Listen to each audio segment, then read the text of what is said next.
The Étoile d'Or Grand Prize goes to the mother of all life.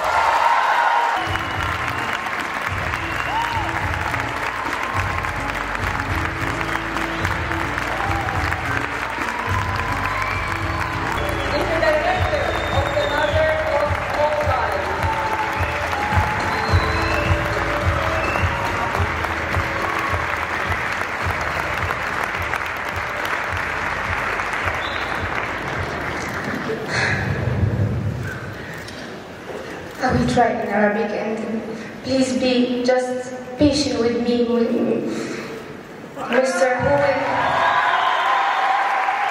Who will translate for me today. Just be very patient with me because I took 10 years to make this film with my family. But let's just give me a little time to just have a break now.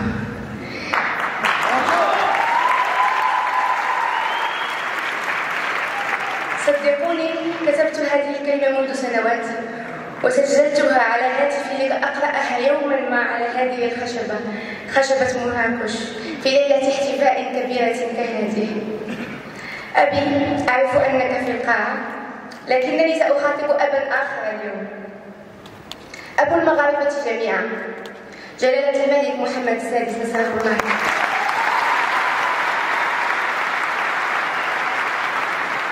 لقد خلقت لنا أكاديمية كرة القدم فوصل أبناؤك إلى نصف النهائي بكأس العالم. ولقد خلقت لنا أيضا مؤسسة مهرجان دولي لفيلم بمراكش ثم ورشات أطلس، وها نحن اليوم أبناء ورشة الأطلس نزأر في مراكش ونفوز بنجمتنا الأولى.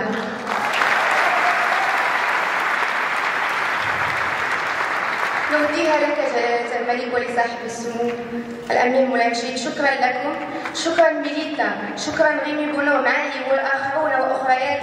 كنت أجري وراء عتبات بلدي بدفاتري أبحث عن هذا المخرج وأطلب من غيمي من فضلك أريد سويعة واحدة مع هذا يعني البروغراماتور وهذا الكاتب لكي لا أضيع أي فرصة في ورشة أطلس.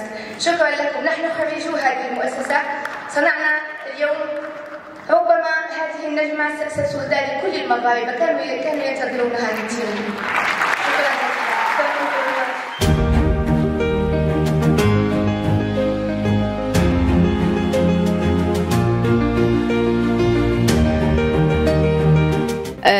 Oui, bien sûr.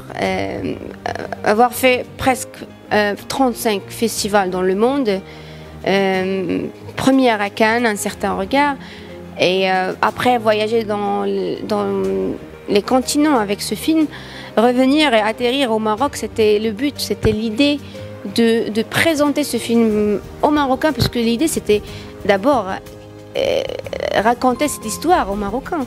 Et moi j'étais très trop de stress, comment les Marocains vont accueillir cette histoire qui a voyagé beaucoup. Et puis déjà quand on voit que le film est primé partout, on a du stress, parce que des fois c'est une déception pour le public local. Parfois ils vont dire ça mérite pas tout ce qu'on entend depuis longtemps. Mais non, c'était vraiment magnifique pour moi que les Marocains ont compris cette histoire. Ils ont applaudi pendant 10 minutes après la projection, la première. Et pour être honnête, pour moi c'était la vraie première à la projection de Festival de Marrakech. Je me remercie vraiment la direction qui ont choisi ce film pour la compétition. La motivation, c'était la mémoire. Raconter des histoires quand on n'a pas de preuves, ou quand la moitié de notre mémoire, soit familiale ou nationale, est effacée. Donc est-ce qu'on va accepter qu'on n'a pas de mémoire et après on va juste raconter des histoires imaginaires par-ci par-là, ou il y a quelqu'un comme moi peut-être qui veut pas passer au futur s'il n'a pas compris le passé. Donc moi je suis le genre qui aime les détails, qui aime raconter des histoires avec des objets et qui aime fouiller et chercher dans les secrets familiaux.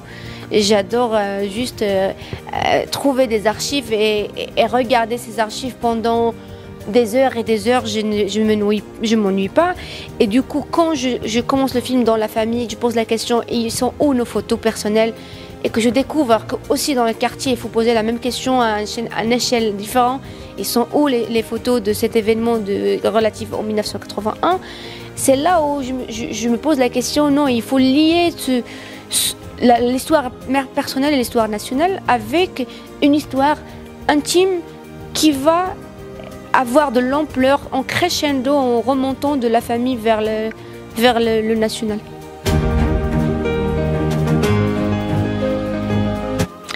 Oui, les défis, c'est comment raconter des histoires sur la mémoire avec des gens vivants sans aucune image. C'est-à-dire il fallait construire, reconstruire et restaurer la mémoire et créer des archives pour qu'on puisse les utiliser à la fin.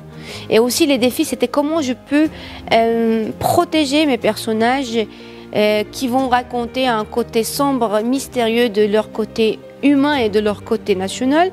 C'est comment on doit aussi protéger avec l'art, parce que I was not looking for guilty people. J'étais pas en train de chercher qui a fait ça, qui n'a pas fait ça. Non, c'était juste l'idée de c'est quoi notre relation à la vérité, à la réalité, et comment on raconte les histoires quand on n'a pas de preuves.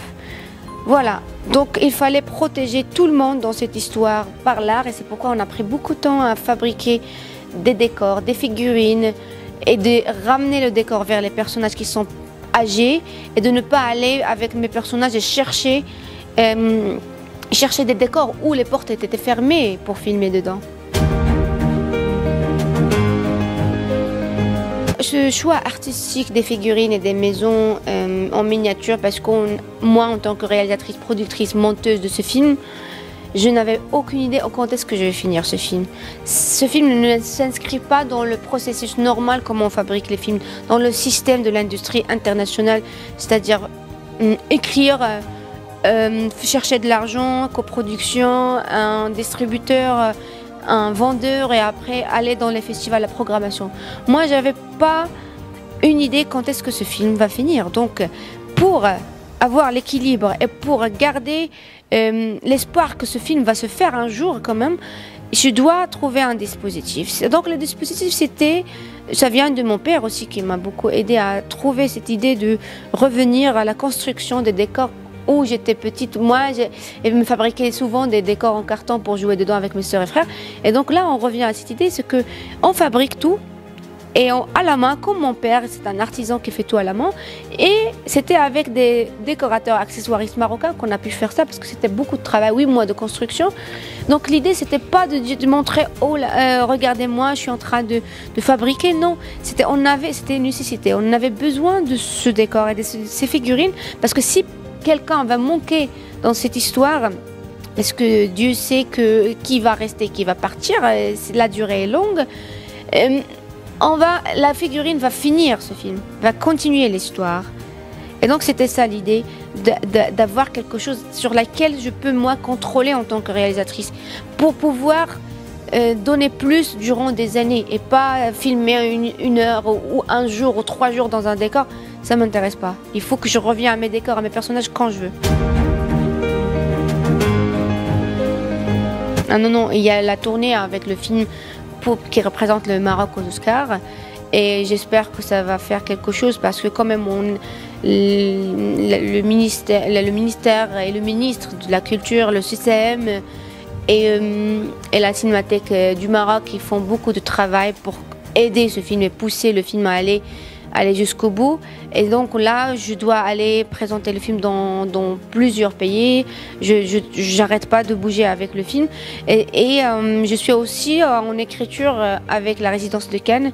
Et j'espère que je peux juste s'asseoir et finir mon scénario pour que je puisse faire mon film.